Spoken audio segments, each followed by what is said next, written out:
মিঠুনকে দাদা সাহেব ফালকে সম্মান, দাদা এবার সাহেব হলেন। এক্স হ্যান্ডেলে জানালেন অশ্বিনী বৈষ্ণব। পুজোর আগেই মহাগুরুর মুকুটে নয়া পালক। দাদা সাহেব ফালকে সম্মান পাচ্ছেন মিঠুন চক্রবর্তী।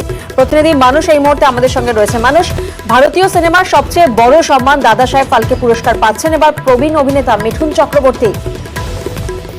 হ্যাঁ দেখো প্রিয়াঙ্কা, আমরা যেটা জানি যে ভারতীয় সিনেমার সবচেয়ে বড় সম্মান বলা হয় দাদা সাহেব ফালকে পুরস্কারকে, এবং এবছর দাদা সাহেব ফালকে পুরস্কারে সম্মানিত হচ্ছেন বিশিষ্ট অভিনেতা মিঠুন চক্রবর্তী, যার ঝুলিতে অলরেডি 3টে ন্যাশনাল অ্যাওয়ার্ড রয়েছে। এবার দাদা সাহেব ফালকে পুরস্কারে সম্মানিত করা হচ্ছে তাকে।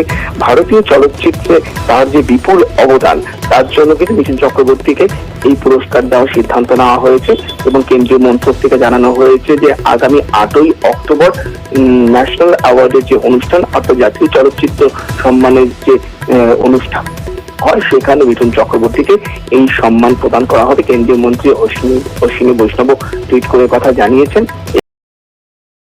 শুভেচ্ছা বার্তা পৌঁছচ্ছে মিঠুন চক্রবর্তীর কাছে, কারণ মিঠুন চক্রবর্তী বাঙালির কাছে যেমন একটা আবেগ, তেমনি ভারতীয় চলচ্চিত্রের ক্ষেত্রে বলা যেতে পারে যে মিঠুন চক্রবর্তী একটা বলিউডে তেমনই স্টার, যার ঝুলিতে এত পুরস্কার থাকা সত্ত্বেও তিনি কিন্তু অত্যন্ত ডাউন টু আর্থ এবং তিনি সকলের সঙ্গে একটা সদ্ভাব মেনটেন করে চলেন, সেটা বাংলা চলচ্চিত্র হোক কিংবা বলিউড হোক।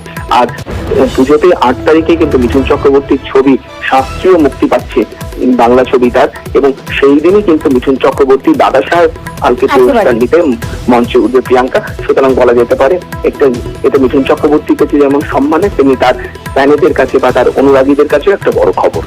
একেবারেই।